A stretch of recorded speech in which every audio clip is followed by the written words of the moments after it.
Hoy vamos a ver en este vídeo qué tiene que ver la forma de tu cara, tus facciones faciales con tu personalidad. Vamos a descubrir qué tendencias de personalidad tienes dependiendo de la forma de tu cara. Y por eso tenemos aquí a David Pozo. Bienvenido, es un placer tenerte en el canal. Antes de contaros cómo nos conocimos, le voy a pasar la palabra para que nos explique qué es esto de morfopsicología, qué es esto de la forma de la cara y la relación que tiene con cómo somos. Bueno, hola Rodrigo, muchas gracias y muchas gracias por invitarme a tu canal. Bueno, vamos a ubicar a los espectadores. La morfopsicología es una disciplina científica que tiene casi 100 años. Fue descubierto por un psiquiatra francés en 1937, que estableció una serie de leyes que relacionaban las tendencias de comportamiento con las formas faciales. Esto ha evolucionado muchísimo en los últimos años y en los últimos 20 años la neurociencia, a través de resonancias magnéticas y de escáneres, ha podido demostrar lo que este señor, de manera empírica, él ya había podido ver observando los rostros de la gente.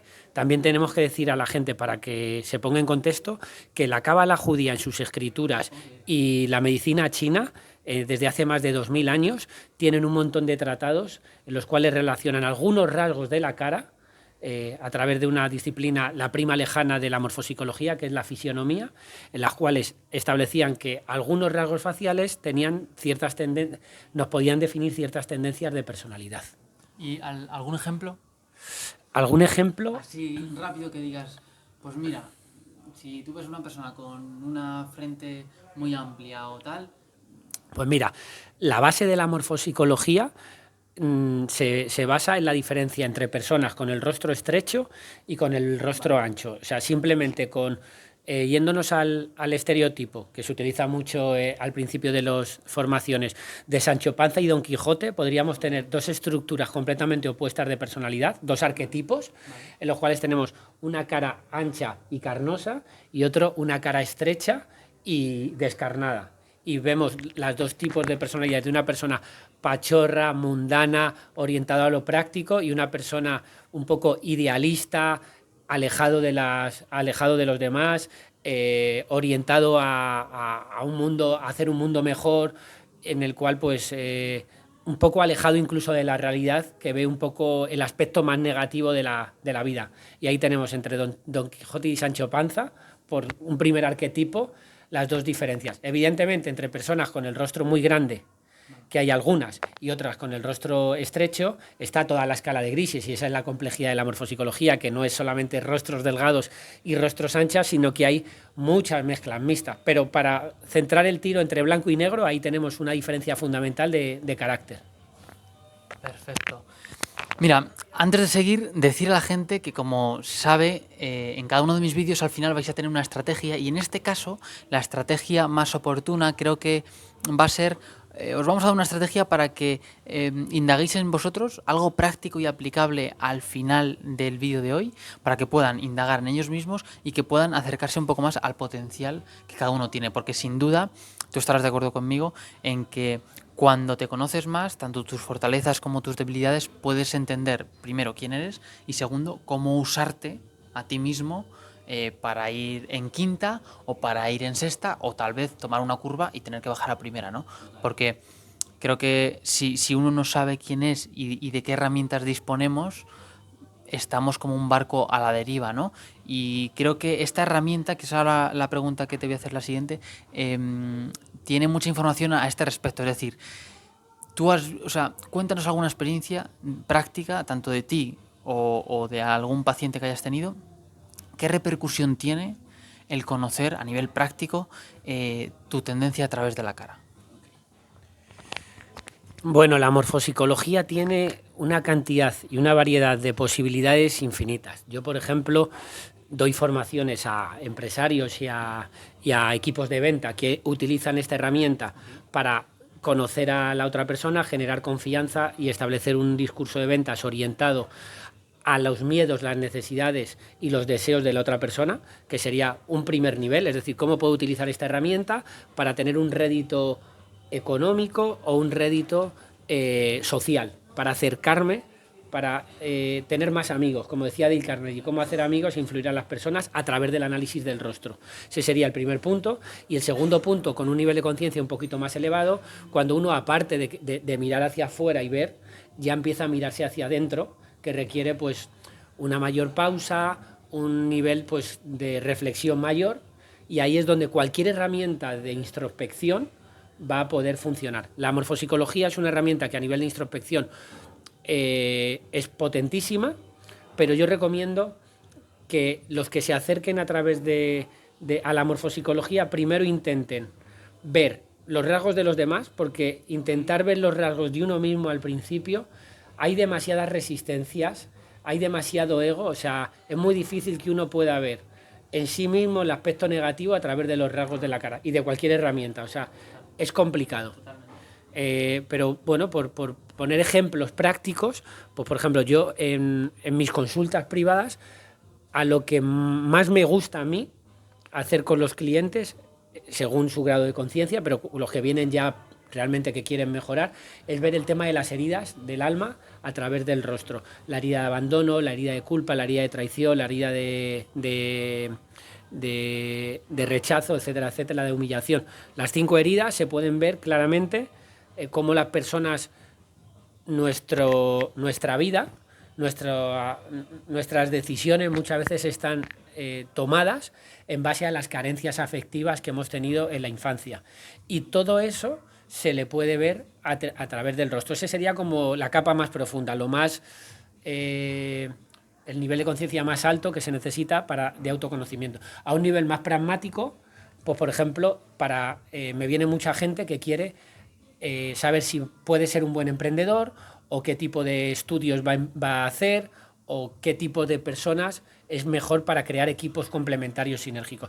Para eso es súper útil, porque yo lo que recomiendo es que no nos fijemos en nuestras debilidades, que las conozcamos, pero sobre todo que veamos cuáles son nuestras fortalezas y dedicar nuestra energía en aprovechar nuestras fortalezas. Se me ocurre una pregunta ahora que no tenía planteada, pero me ha venido y digo, vamos a hacerla.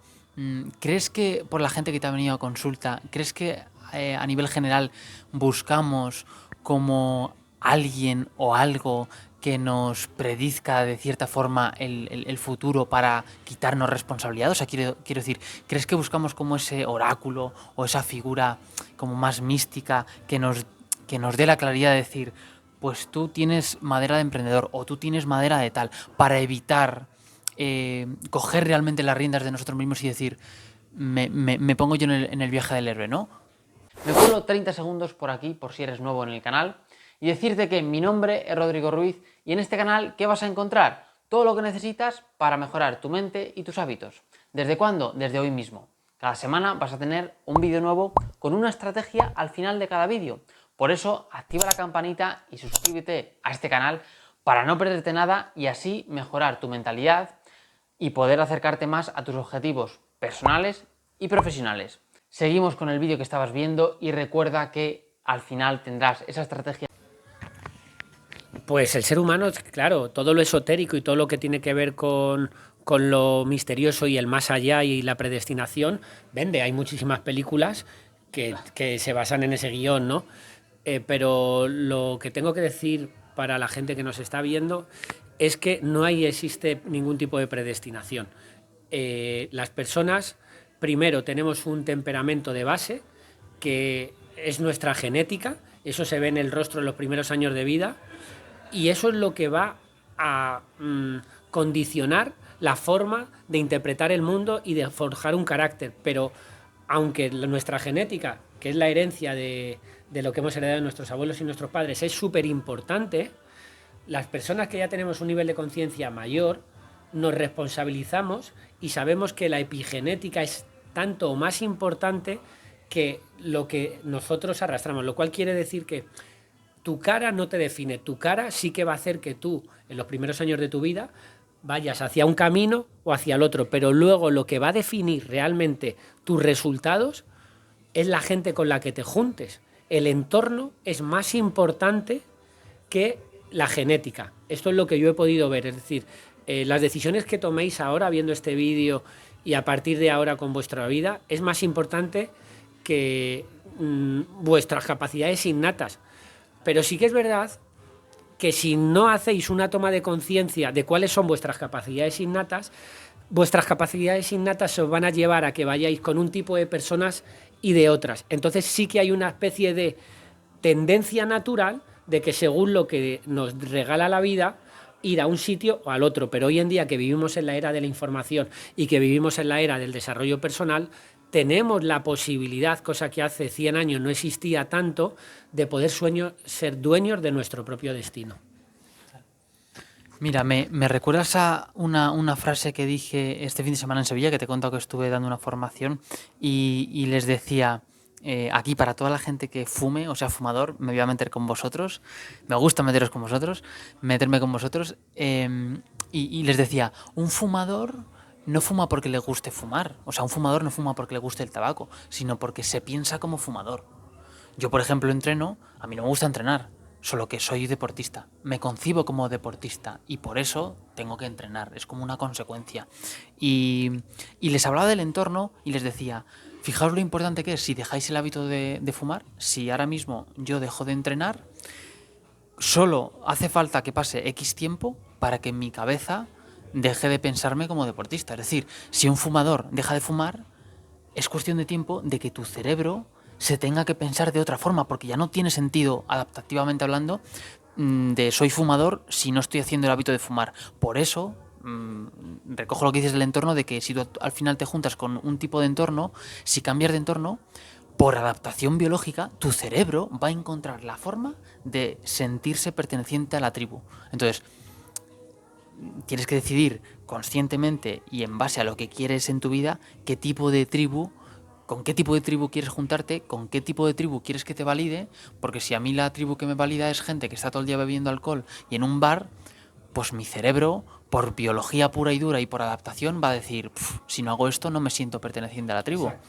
Entonces, aquí mi pregunta, que creo que se la estarán haciendo, ¿existen en un grupo de estos de amigos de toda la vida, de que llevan 30 años juntos, similitudes en sus rasgos faciales? Por supuesto, muy buena pregunta y por supuesto, al final tenemos una tendencia a juntarnos con personas que piensan y sienten como nosotros. A través de los rasgos de la cara podemos ver la tendencia, si la persona es más hedonista y busca el estímulo externo, por ejemplo, o si es una persona más introspectiva que busca más el estímulo interno. Si nos vamos, por ejemplo, a la caricatura de Sancho Panza y Don Quijote, que Cervantes, yo no he leído el Quijote, lo tengo que decir, pero todos los dibujos del libro del Quijote y luego los dibujos animados y las películas que se han hecho caracterizan muy bien bueno, no me quiero enrollar, pero quiero deciros que los primeros morfopsicólogos buenos que ha habido en el mundo son los escritores de los siglos XV, XVI, XVII, XVIII, porque ellos en sus libros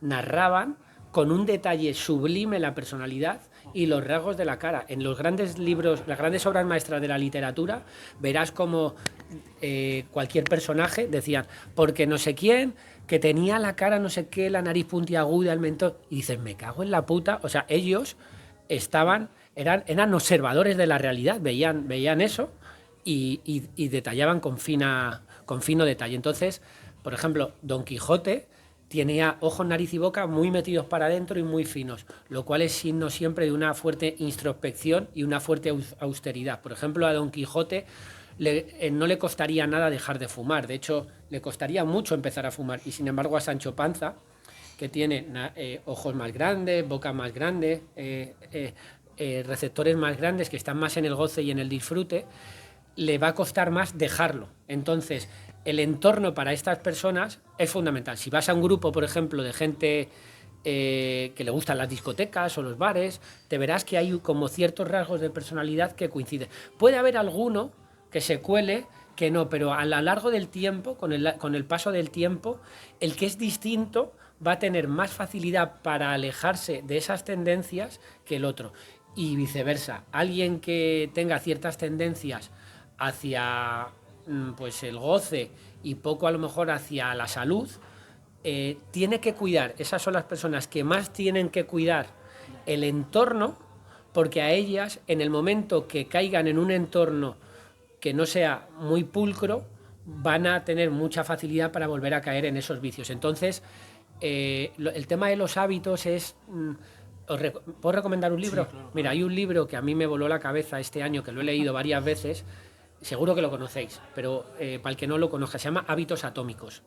Es un libro muy bueno y explica con sumo detalle todo lo que has explicado tú de la parte biológica, etcétera. Entonces yo como mentor y como coach, cuando leí eso, dije, joder, sentí más empatía aún con la dificultad de las personas de cambiar de hábitos, que ya está en nuestra genética, en nuestros rasgos de la cara, que eso es un primer condicionamiento muy fuerte, pero si encima el entorno adaptado a esos receptores no lo haces, entonces mi recomendación es decisiones radicales. Si quieres implementar un nuevo hábito o quitarte un hábito que te está jodiendo la vida directamente, como puede ser el tabaco, se necesita un nivel de conciencia muy alto, tomar conciencia de que ese problema lo tienes y que lo quieres solucionar, contratar a un terapeuta como tú, un coach, alguien que le acompañe a la persona, para mí es fundamental, durante 2, 3, 4 meses, porque solo ¿quién lo va a lograr? ¿Un 5%, un 10%? No lo va a lograr. Es muy difícil, merece la pena de verdad que si necesitas lograr algo importante en tu vida, tomes conciencia y que te dejes acompañar y que luego, además del coach, y el coach te va a ayudar o el terapeuta, que a lo mejor tienes que tomar la decisión radical de que durante 6 meses o un año dejar de ver a tu grupo de colegas, a tu primo, a tu cuñado, o ese en el que cuando estás con ellos se dispara un hábito asociado que te genera una serie de sustancias, dopamina, cortisol, lo que hemos hablado antes, y eso hace que vuelvas a caer en el ciclo, encima luego puedes caer en el abandono, en la culpa, y es muy jodido. Y eso yo creo que es uno de los temas que para mí este año han sido de mucha empatía hacia la gente y de poder comprender más profundamente la dificultad que tenemos las personas, sobre todo la gente que no logra cambiar, el porqué para poder ayudarles. Voy a comprobar.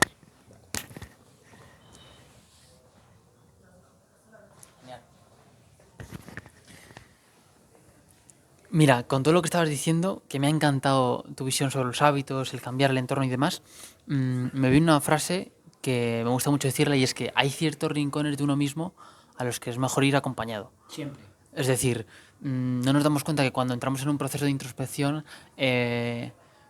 hay resistencias reales a mirarte tus propias mierdas, porque es una defensa biológica de tu cerebro. O sea, a nadie, ni a mí, ni a ti, aunque seamos unos frikis de esto, a nadie nos gusta mirar nuestras mayores mierdas. Por eso hay veces que, hostia, que alguien te acompañe y que te dé a veces esa palmadita en la espalda, no que haga tu proceso, pero sí que te acompañe, viene muy bien y te quita un peso que creo que no debemos sostener nosotros solos. Cambiando un poquito y entrando más en una línea más profunda, ¿cuál dirías que es tu mayor miedo actualmente? Mi mayor miedo en los últimos 10, 15 años siempre ha sido, y estoy trabajando en ellos, el morirme sin llegar a cumplir con mi propósito y mi función en la vida. Es decir, no descubrir cuál es mi propósito, que sí que lo sé desde hace 8 o 9 años, cuando empecé profundamente en el autoconocimiento, y creo que todas las personas tenemos un propósito parecido, que es sentir amor, estar en paz y estar en armonía con los demás, ¿no? Y desarrollar nuestro poder de amar. Cada persona creo que lo desarrolla de una manera, y en mi caso la forma de amar a los demás de manera profunda es la de, que es lo que más me ha costado y me cuesta, el respetar por eso me dedico a esto desde hace muchos años, ¿no? El poder respetar los procesos individuales de cada persona al máximo, pero no desde el respeto, sino desde el amor. Desde el ejemplo más puro podría ser, por ejemplo, que esto es lo que he estado trabajando en los últimos 7 meses, el amar desde la aceptación incondicional de mis padres, que es algo que es lo que ha marcado mi vida. Mi vida ha sido una lucha con mis padres de no son como yo quería, no me han dado lo que yo quería y no me he sentido a gusto por el entorno y las circunstancias y eso me llevó a un camino de, de huida, bueno, de muchas cosas que yo he vivido en mi vida para no conectar con el dolor profundo que yo sentí por no haberme sentido querido en un entorno en el que yo sentía que quería haber vivido. Al no vivir eso, pues he sentido como mucho rechazo hacia mis padres, pero también hacia el 99% de las personas, ¿no? Soy una persona que me cuesta mucho, aunque me cuesta mucho el conectar profundamente con los demás. Y la morfopsicología y otras herramientas de autoconocimiento ha sido la forma que yo he encontrado de poder amar a los demás, porque ¿cómo voy a no conectar o cómo no voy a poder empatizar si yo ahora ya veo las posibilidades reales? Lo que te he explicado de los hábitos, lo que les he dicho a los chicos de los hábitos. Si yo sé que alguien, por ejemplo, porque mi tendencia egoica es, este tío es un mierda, este tío es un... cualquier barbaridad. Me voy a cortar un poco por si nos cierran el vídeo. Pero digo, este tío es un no sé qué por no tener cojones por hacer esto. Y yo he sido de esos. De hecho, mi ego sigue siendo de esos. Que el que no logra algo es que es un mierda. Pero ahora entiendo que primero yo mismo, teniendo autocompasión de... si yo no tengo esas tendencias naturales, si no pido ayuda porque mi ego es muy orgulloso y no tengo la humildad de pedir ayuda y de que me acompañen, no, me va a ser muy difícil cambiar. Afortunadamente, en los últimos 10 años, pues he conseguido limitar un pelín, un porcentaje pequeñito, por lo menos mi ego, he podido abrazar un pelín, ser más humilde, un poquito menos orgulloso, mostrarme más vulnerable y poder crecer un pelín. Pero bueno, mi mayor miedo era no poder lograr eso y ahora estoy transitando todos esos estados para poder dar lo mejor de mí a un nivel profundo, para conmigo mismo en primer lugar y en segundo lugar porque creo que tengo una serie de dones que puedo compartir con los demás y que creo que mi misión, más que el propósito, que es el que te he dicho, mi misión es, con los dones que me ha dado Dios, el universo y que tengo, poderlos compartir con la gente para ayudaros, para poder ayudar a la gente a conocerse de manera profunda y sanar todos esos problemas que todos hemos tenido o que tenemos. Mira, creo que estás diciendo algo muy interesante porque, bueno, gracias por compartir y abrirte, ¿no? Primero, cuando compartís vuestra vulnerabilidad, como por ejemplo ahora has hecho tú, eso yo creo que es indicativo de que algo bien estamos haciendo, porque normalmente la gente llevamos una máscara continua en la sociedad, ¿no? Y nos cuesta decir, oye, este es mi punto débil. Y el mostrar el punto débil, por así decirlo, y el estar expuesto a decir, lo he mostrado, ya sabe el otro dónde puede atacarme, eso da una fortaleza y una seguridad. ¿Y por qué digo esto? Porque si los que nos estáis viendo sois emprendedores o empresarios que vendéis o que estáis en el sector inmobiliario, por ejemplo, yo trabajo mucho ahí, mostrar vuestras vulnerabilidades, lejos de haceros débiles, os hace fuertes porque le hace ver a tu enemigo, entre comillas, que no tienes miedo a que te destruya. Porque el otro día hablaba igual, salió una frase muy interesante que dice algo así como, cuando tú mismo ya conoces tu punto más débil y lo muestras, nadie te puede tocar. Nadie te puede tocar porque cuando tú le dices al mundo, oye, que aquí es donde más me duele y que lo sepas, en ese momento tú coges el poder de tu vida y no tiene el otro el poder de manipularte porque muchas veces intentamos como progresar por el camino fácil, sin esfuerzo, con todo a corto plazo, todo a la vía rápida, dinero vía rápida, progreso personal vía rápida y la respuesta cuando te he dicho, ¿cuál es tu miedo actualmente? Y me has dicho, desde hace 10 15 años. Y es que esto es una realidad, o sea, esto es la realidad de la calle, no de las redes, porque en las redes parece que tú haces un miedo, tienes un miedo de hace 10 años y en un reel y al otro reel ya lo tienes resuelto. En un curso de 10 días. ¿Cómo eliminar tu mayor miedo en 10 días? Claro, claro, exacto. Exacto. Y eliminar tu miedo es un proceso que para que entendáis, imaginaros que las sinapsis, las rutas neurológicas que sigue nuestro cerebro es construir otras carreteras. ¿Cuánto se tarda en construir una carretera en la realidad, asfaltarla y todo? Pues parecido a nivel cerebral, ¿no? Entonces creo que es muy interesante lo que cuentas y que recalcar de tu mensaje que para progresar personalmente no es que tengamos que sufrir siempre al máximo, pero sí que cierta incomodidad va a haber, porque el cerebro prefiere mal conocido que bueno por conocer. Es decir, tu cerebro va a preferir aquello que conoces, aunque sea malo, aunque sea doloroso, que lo bueno y que no tenga dolor.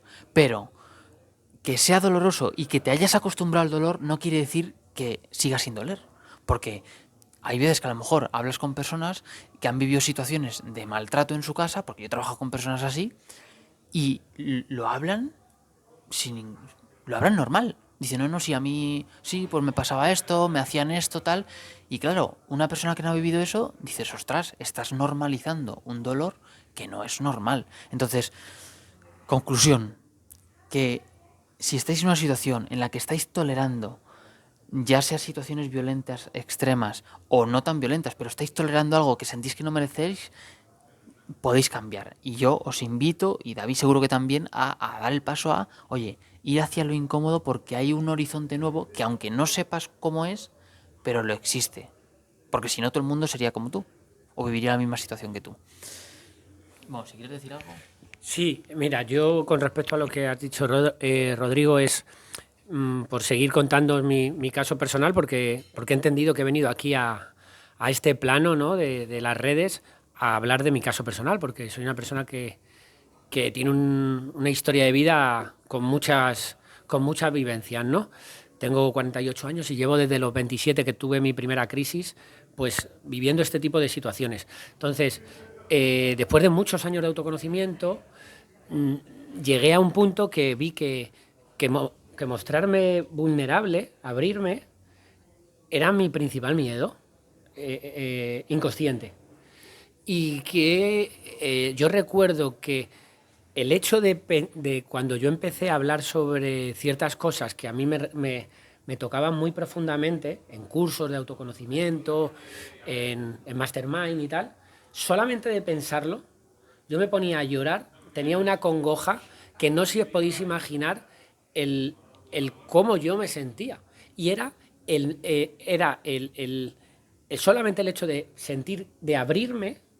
El miedo eran como los gigantes estos de Don Quijote, vamos a volver a Don Quijote. O sea, mis molinos, mis gigantes, mis molinos imaginarios, era solo el hecho de poder hablar. Yo estoy aquí hablando, evidentemente ahora, mostrando cosas internas e íntimas, y bueno, pues me puedo emocionar o me puedo conectar con hechos más o menos dolorosos o bonitos de mi vida, pero el ego nos hace magnificar cosas de nuestra vida que nos hacen perdernos un montón de cosas. Yo ahora, mostrándome vulnerable aquí, os estoy ayudando un montón a vosotros y me estoy ayudando un montón a mí. Entonces, hay gente que tiene problemas con la envidia, con la vanidad, con su libertad, con el tema de el orgullo. Hay un montón. Entonces, cada persona, yo le recomiendo que indague hay muchas formas de conocernos, muchas, y porque siempre hay como algún punto en nuestra vida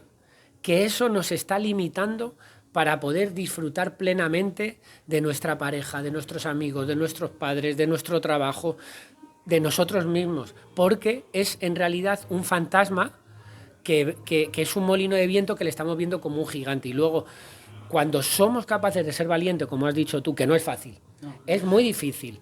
Es muy difícil, por eso se necesita entornos, ayuda para poder hacerlo. Pero cuando te enfrentas a ese gigante, esa primera vez que lo haces, si de repente te das cuenta de que vuelve a ser un molino de viento y dices, hostia, pero si no era un gigante, hostias, ahí hay un clic, un antes y después en nuestra vida, que es cuando empezamos a domesticar un poco a nuestro ego, ¿no? Que no es fácil porque los fantasmas y los gigantes van a estar toda la vida. O sea, que aquí estoy con Rodri, o sea, hay gente que os va a vender la iluminación y que está muy bien, pero yo aspiro solamente a ser un 0,1% más humilde, menos egoico cada año de mi vida. Con eso yo ya me conformaría en este proceso. O sea, la iluminación me viene muy grande, pero solamente con eso yo ya particularmente me siento súper contento conmigo mismo. Me parece muy bueno esto que dices de que la iluminación me viene muy grande, porque creo que con tanta información en redes, tanto desarrollo personal, tanto tal,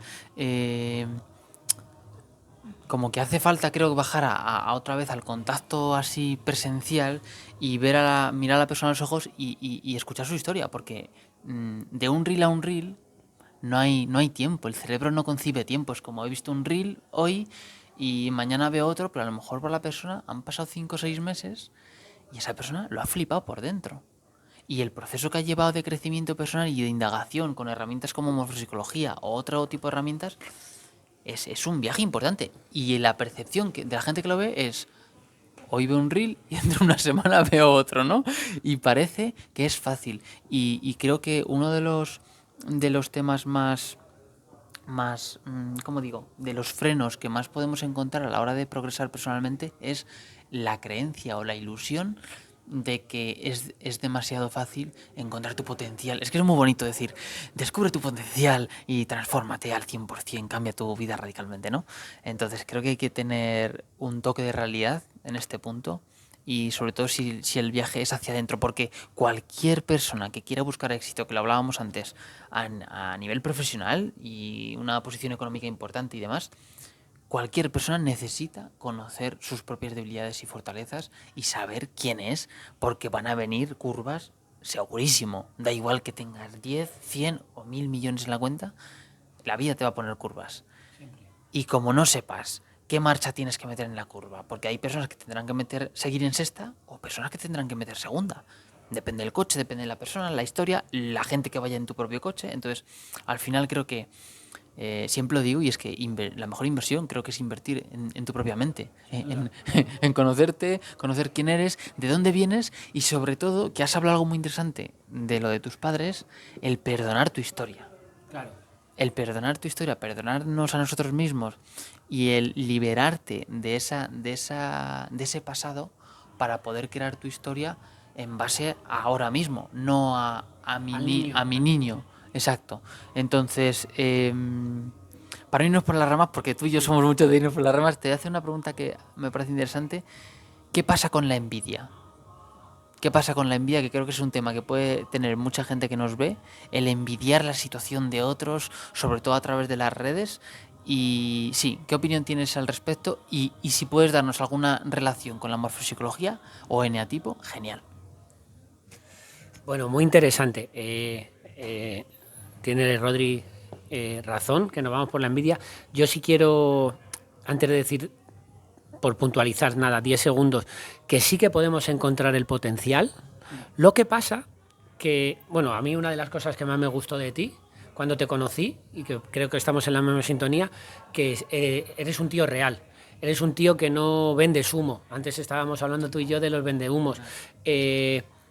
Para tener éxito en las redes hay que vender cosas como instantáneas. Yo quizás pues peco de todo lo contrario.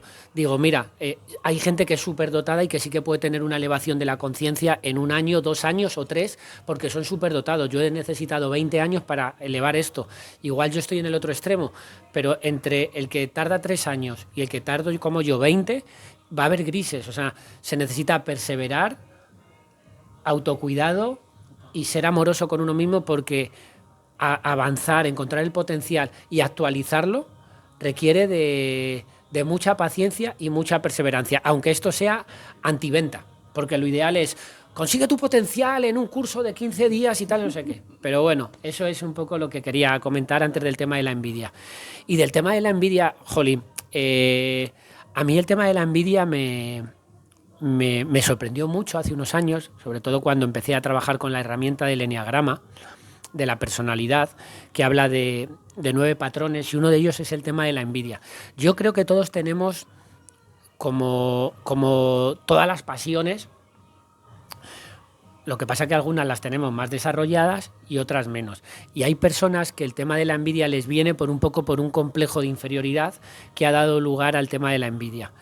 Esto tiene que ver morfológicamente, además se puede ver, normalmente es con personas que tienen mucha susceptibilidad en la cara, que eso se puede ver a través de, bueno, de una piel como muy fina, digamos que cuando hay una extrasensibilidad en la cara, la persona puede tener mucha tendencia a la comparación. Y luego también cuando no hemos, desde niños, nos hemos sentido que no somos suficientes. Si en el colegio hemos sentido que alguien nos ha dicho que eres tonto, o que no vales, o que eres feo, o cualquier cosa, ese sentimiento de inferioridad de niño, cuando te haces mayor, puede tomar un montón de matices, y uno de ellos es como el de envidiar la guapura del otro, aunque tú seas mucho más guapo, pero no lo ves, siempre te estás comparando. O puedes ser muy listo, pero puedes pensar que el otro es más listo que tú. Y de esas carencias infantiles y de adolescente, pues surge el tema de la envidia. La envidia es una sensación de no soy suficiente, y el jardín del otro, el jardín del vecino siempre es más verde. Ya puedo tener yo el mejor césped, que hay como una especie de paranoia mental, como si viéramos la vida a través de unas gafas irreales, en las cuales por más que hagamos y por más que tengamos, siempre hay un sentimiento de carencia. Y esto sí que hay que sanarlo, hay que mirarse y hay que trabajarlo, porque si no, puedes tener una vida que aparentemente, desde un punto de vista de KPIs, para los empresarios y los emprendedores que me estáis entendiendo, vuestros KPIs pueden ser objetivamente los mejores, pero vuestra sensación interna es de falta de disfrute, de falta de capacidad, de me comparo constantemente, de haga lo que haga, siempre tengo una insatisfacción y un sentimiento de carencia. Entonces, mi consejo es, uno, la introspección, vale para cualquier persona, siempre, toma de conciencia y autoconocimiento. Segundo, bajemos el orgullo, seamos un poquito más humildes y pidamos un poco a alguien que nos preste sus gafas. Porque a veces cuando alguien nos presta sus gafas, empezamos a ver la realidad de una manera más neutra, y a partir de ahí podemos empezar a sanar. Total, mira, ahora te voy a hacer una pregunta que me gusta mucho, y es curiosidad pura y dura que hago a la gente. Si tuvieras enfrente, ¿sí?, a tu niño de 7 años, al David de 7, ¿le tienes en la mente? ¿Sí? ¿Qué le dirías? Es una pregunta poderosa. Le diría que no tenga tanto, que no se sienta tan solo. Yo me recuerdo con 7 años sintiéndome muy solo, pasando mucho tiempo muy solo y teniendo la capacidad de estar bien yo solo, buscándome la vida. Tuve que ser un niño muy responsable, y con 7 años yo recuerdo estar en modo supervivencia constantemente. Fue un niño muy despierto, y decirle sobre todo que le quiero mucho. A mí me faltó mucho que me dijesen que me querían y que podía estar tranquilo, que me iban a suministrar y me iban a dar todo lo que necesitase.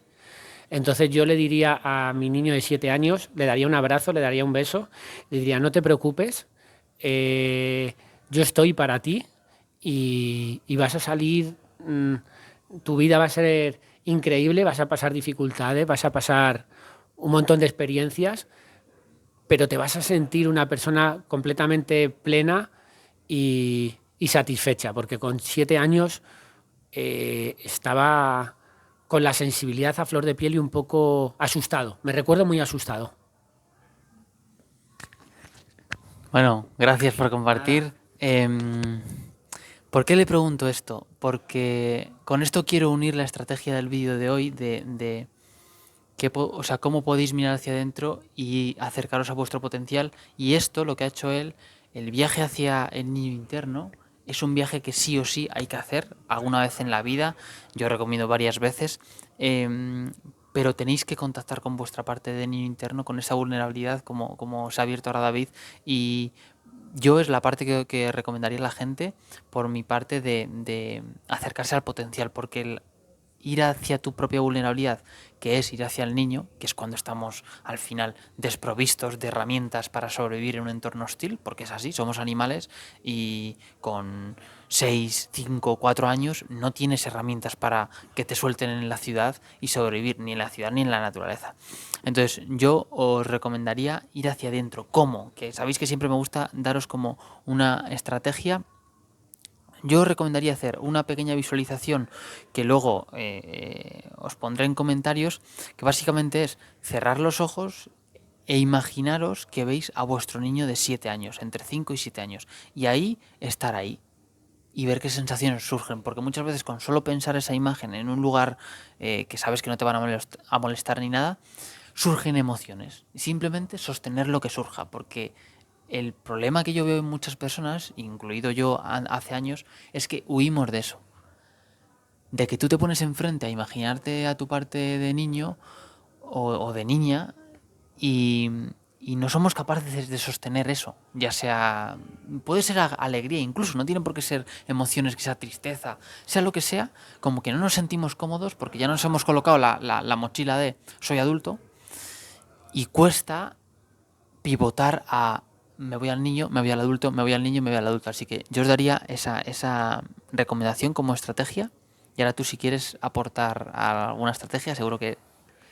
Pues mira, una estrategia que escuché el otro día a otro compañero y que me encantó, que no es parte de mi especialidad y de mi expertise, pero me pareció súper interesante, y es a raíz de lo que has dicho tú. Muchas veces cuando hacemos visualizaciones al pasado, parece que nos tenemos que conectar con partes dolorosas. Está bien, porque si queremos sanar nuestras partes dolorosas, hay que regresar a ellas para sanarlas y cuidarnos, ¿no?